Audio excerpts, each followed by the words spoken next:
going to look at first is racism. R-A-C-I-S-M. All right. There's always been racism on the planet. There's just always been. I mean, we probably only formed the word not so long ago in human history. But one thing that we can acknowledge is that racism has a word connected to it, which is usually hate. Yeah? We're in agreement? Okay. But what's under that? Under hate is anger. Would we agree to that? This is from a psychological process I was taught decades ago, where when you're feeling something, you say, well, what's under that? Well, what's under that? And you keep on going through the layers of the onion. What's under that? What's under that? What's under that? So what's under anger? Fear. Almost. Pain. Anger is a compensation for pain. That when we're in pain of any kind. And the levels of pain, there are all sorts of, there's physical pain, stub your toe. There is emotional pain, which a lot of people consider suffering. There's mental pain, but there's also spiritual pain.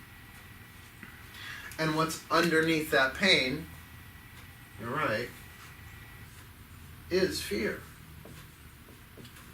But it doesn't stop there. There's something even under fear. Now, this is maybe not something that you would find in psychological textbooks or teachings, but spiritually there certainly is. Underneath fear, I got to step on this side because I can get down low. Illusion.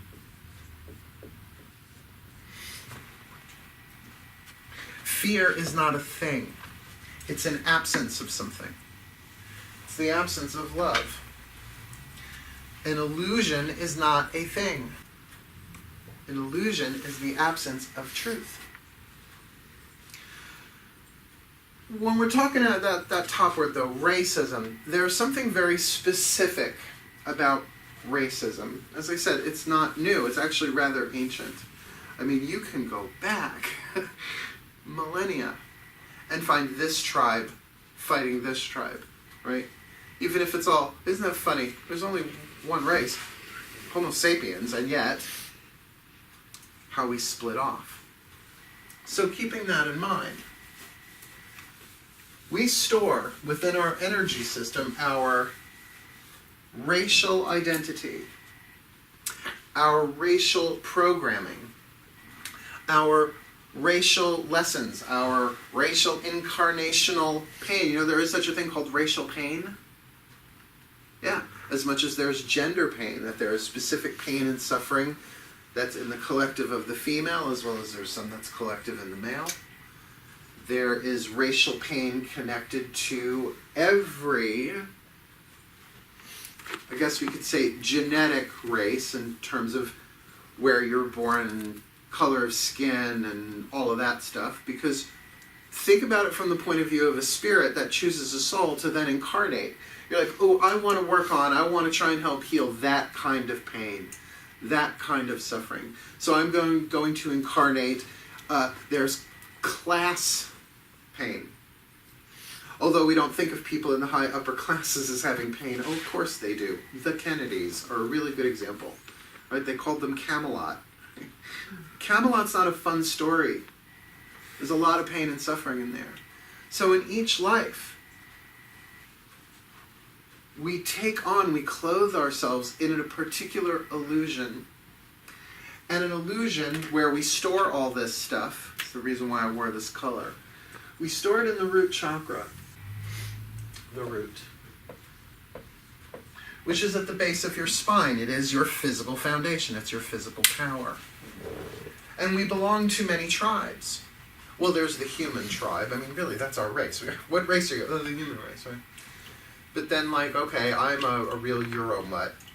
So if you wanted to look at my genetic heritage, which is why I'm so afraid to do those, you know, spit in the tube and send a thing, I kind of don't want to know.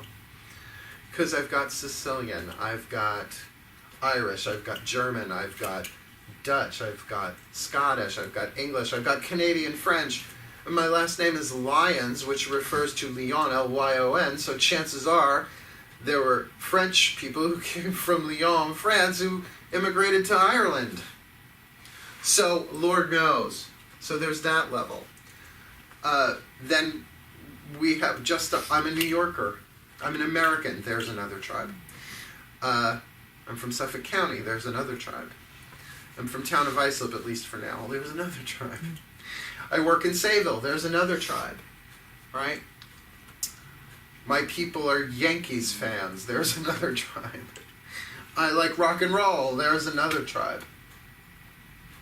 I used to belong to the Bad Reputation Nation. Joan Jett. There's another tribe. I'm a witch. There's another tribe. I belong to a coven. Solitaries of the Silver. There's another tribe. So we store all of this stuff like our root that connects us to an identity in the physical world. Yes? So when people ask you, who are you? You can say your name. What's your background? You start talking about the tribes you belong to. And that's fine. In balance, it's healthy. But remember I said underneath fear there's an illusion? The illusion is the illusion of separation, the first and greatest illusion. Because while you're here, like there's you there, and here's this chair, and you and the chair are not one thing, right? You're separate. You and me. And yet we are all not just interconnected, but just the breath. Think about it. There's only one breath. I know, it makes you want to cover your mouth sometimes. It's like, oh, there's only one breath. But there's only one breath moving in and out of all of us. That's on a pure physiological level. Then you can get down to the subatomic particle, that there are quarks jumping off of me and blending with you and the chair that you're sitting in. You're swapping atoms. So that illusion of separation is in direct violation of a sacred truth. And the sacred truth of the root chakra is, very simply, all is one.